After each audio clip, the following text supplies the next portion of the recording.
நான் அடுத்து இப்போ மீன் புட்டு, நம்ம நிறையா சுறா புட்டு கேட்டிருப்பீங்க. எங்கள் ஊரில் சுறா மீன் கிடைக்காது, அதனால நாங்கள் வந்து மீன் புட்டு செஞ்சு பழகியிருக்கோம். அதை உங்களுக்கு நான் சொல்லி காமிக்கிறேன். வஞ்சிர மீன் பீஸ் நீங்கள் 2 வாங்கிட்டு வந்திருக்கோம். இந்த வஞ்சிர மீனை வந்து இட்லி சட்டியில் வந்து வேக வைப்பாங்க. தண்ணிக்குள்ளேலாம் வேக வைக்க மாட்டோம்.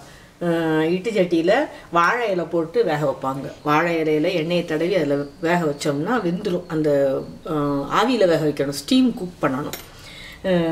இப்போ எங்கிட்ட அந்த வாழை இலை கிடையாதுங்கிறதுனால நான் குக்கரில் அடியில் தண்ணி வச்சு இப்படி மேலே இந்த இதையும் வச்சு இந்த தட்டில் எண்ணெய் தடவி வச்சுருக்கேன். இந்த எண்ணெய் தடவி இதை குக் பண்ணிட போகிறோம்.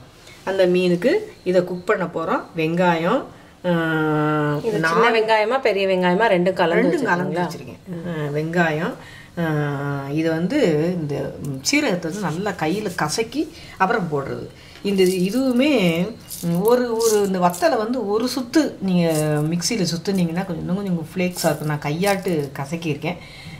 இது கருவேப்பிலை, உப்பு, இவ்வளவு தான் இன்க்ரீடியன்ஸ். எண்ணெய், தாளிக்கிறதுக்கு தேவையான எண்ணெய். இப்போ இதை வேக வைப்போம். இது வந்து குக்கர் மேலே மூடிலாம் நான் போட மாட்டேன். இதை வந்து இப்படி சும்மா ஆவியில் வேக வைக்க போகிறேன். வெந்ததும் அடுத்து தாளிக்கிறதுக்கு பார்ப்போம். அதாவது நம்ம இட்லி இது பண்ணுற மாதிரி ஸ்டீம் பண்ணணும். குக்கரில் வெயிட் வைக்காம சும்மா வைக்கக்கூடாது. நீங்கள் இட்லி சட்டியில் வேக வச்சிங்கன்னா அதில் எண்ணெயை தடவி பதமாக வேக வச்சிங்கன்னா ரொம்ப நல்லது. இல்லை அது இட்லி சட்டியை பாழாக்க வேண்டாம் அப்படின்னு நீங்கள் நினச்சிங்கன்னா இப்படி வச்சு வேக வைங்க. வாழை இலை கிடச்சிச்சின்னா வாழை இலை மேலே அந்த ஸ்டீம் குக் பண்ணுறது, இந்த மாதிரி தட்டு மேலே வாழை இலையில லேசாக எண்ணெயை தடவி வச்சிங்கன்னா ரொம்ப ரொம்ப நல்லாயிருக்கும். உங்களுக்கு ஒட்டுங்கிற சந்தேகம் இல்லாமல் எடுத்துடலாம் வாழை இலையிலேருந்து. இது குக் ஆகி முடிக்கட்டுமா? ஒரு 5 நிமிஷம் வேக வச்சுருக்கிறேன். வெந்துருச்சு. இதை வந்து இப்போ தட்டில் எடுத்து போட்டு இந்த எண்ணெயை தடவி வச்சதுனால மீன் ஒட்டாமல் வந்திருக்கு. நல்லா வெந்துருச்சு.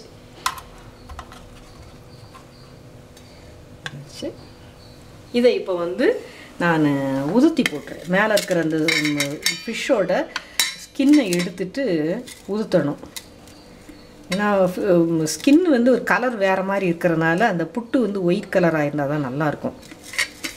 அதை எடுத்துட்டு உதுத்திடுறேன். இந்த மீனில் வந்து முள் நடுவில் மட்டும்தான் இருக்கும். அதை இப்படி எடுத்துடலாம், ஈஸியாக எடுத்துடலாம். அவன் இந்த சைடில் கொஞ்சம் முள் இருக்கும். அதை நான் உங்களுக்கு காமிச்சிங்கன்னா தான் சின்ன பிள்ளைங்க வந்து சூதானமாக எடுப்பீங்க. இல்லாட்டினா மீன் புட்டு ஈஸியாக இருக்குதுன்னு சொல்லி நீங்கள் பாட்டுக்கு இது பண்ணிடக்கூடாது. இந்த இடத்துல கொஞ்சம் முள் இருக்கும். நீங்கள் பார்த்து எடுத்தீங்கன்னா வந்துடும் அந்த இது. அவ்வளோதான் சீதா. மீன் வந்து சமையல் பண்ணுறதுக்கு ரெடி ஆயிடுச்சு. நல்லா உதுத்தி போட்டிருக்கேன். இங்கே உதுத்தி போடும்போதே பார்த்தா தெரியும். எனக்கு வந்து சுறா புட்டு எங்கள் ஊரில் ஷார்க் மீன் கிடைக்காது.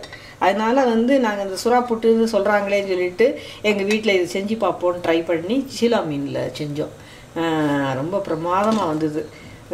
அதைத்தான் இப்போ நான் உங்கள் கூட ஷேர் பண்ணுறேன். மீன் புட்டு இதுக்கு அப்படியே வச்சுக்கிடுவோம். இதுக்கு எண்ணெய் ஊற்றிருக்கேன். கடுகு உளுத்தம் பருப்பு வேண்டியதில்லை தாளிக்கிறதுக்கு. பச்சை மிளகா போட வேண்டியதில்லை. நம்ம வாழைக்காய் புட்டு, உருளைக்கிழங்கு புட்டு எல்லாத்துக்குமே நம்ம வத்தல் சீரகம் தான் போடுவோம். அதே மாதிரி இந்த சீரகத்தை வந்து நல்லா கசக்கும் போது சட்டி மேலேயே வச்சு கசக்குங்க. அப்படின்னா இது ஒரு அழகான ரொம்ப நல்ல ஃப்ளேவர் கொடுக்கும். எங்கள் அம்மாலாம் அப்படி தான் செய்வாங்க. கசக்கி போடுறதுக்கு கசக்கி போடுவாங்க, நுணுக்கி போடுறதுக்கு நுணுக்கி போடுவாங்க, பவுடராக போட்டு அரைச்சி போடுறதுக்கு அரைச்சி போடுவாங்க. இதுக்கும் நல்லெண்ணெய் தான் போட்டிருக்கீங்களா? இதுக்கு நல்லெண்ணெய் தான் போட்டிருக்கேன். வத்தல் வந்து கொஞ்சம் ஒரு மிக்சியில் ஒரு சுற்றிங்கன்னா ஃப்ளேக்ஸாக வந்துடும். அப்படி போட்டிங்கன்னா ரொம்ப நல்லாயிருக்கும். நான் ரொம்ப பொடியாக கிள்ளி போட்டிருக்கேன்.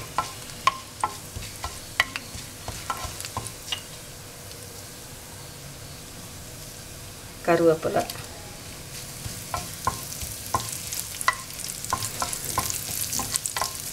நல்லா வத்தல் வாசம் நல்லா வருது. வத்தலும் சீரகமும். இந்த நேரத்தில் இந்த வெங்காயத்தை போடும்.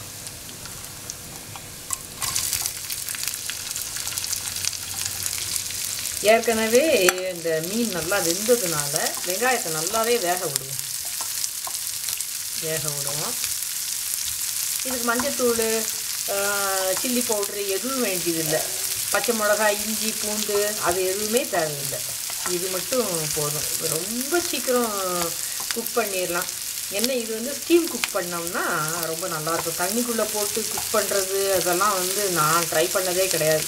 எங்கள் அம்மாவும் ட்ரை பண்ண கிடையாது. இப்படி இட்லி சட்டியில் ஆவியில் வேக வைக்கிறது தான் எங்களுக்கு அந்த காலத்தில் சொல்லிக் கொடுத்த பக்குவம்.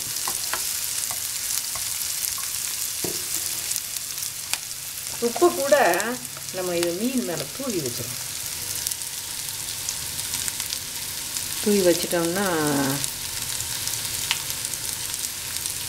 இது கொஞ்சம் நல்லா வதங்கட்டும்.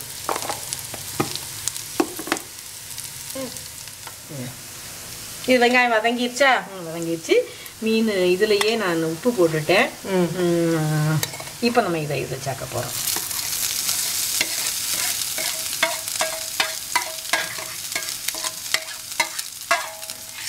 மீன் புட்டு ரொம்ப சுவையானது, எளிமையானது. செய்கிற மீன் சைடு ஃபுட்டே வந்து சமைக்கிறதுக்கு ரொம்ப ஃபாஸ்ட்டாகவும் முடியும், நமக்கு ரொம்ப ஹாப்பியாகவும் இருக்கும்.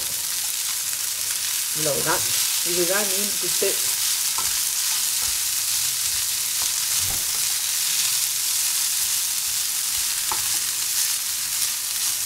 இது கிட்டத்தட்ட பொரியல் மாதிரி ஒரு பொரியல் மாதிரி இருக்கும். மீன் ஏற்கனவே நம்ம பாயில் பண்ணியிருக்கிறதுனால, ஸ்டீம் குக் பண்ணியிருக்கிறதுனால இதுக்கு மேலே ஒன்றும் செய்ய வேண்டியதில்லை. அப்போ வெங்காயம் தான் நல்லா வதங்கணும். வெங்காயம் தான் நல்லா வதங்கணும். அவ்வளோதான். முடிஞ்சுதா? முடிஞ்சுது. சாப்பிட்டு என்ஜாய் பண்ணுங்க. இது வந்து இது எதோட சாதத்தோடு வச்சு சாப்பிட்லாம். இது வந்து ரொம்ப சீக்கிரம் வேலையை முடிக்கணும் அப்படி சாப்பிடணும்னு நினைக்கிறவங்க வந்து இது சாப்பிட வேண்டியதான். இது இதோட போகும் அதோட போகும்னா நான் பொய் சொல்ல மாட்டேன். சாதத்தோடு சாப்பிட்டு ரசம் வச்சு சாப்பிட்டுக்கிட வேண்டியதான். ப்ளைன் ரசம், மிளகு ரசம், அதுதான் இதுக்கும் பெஸ்ட்டு காம்பினேஷன். Okay, thank you.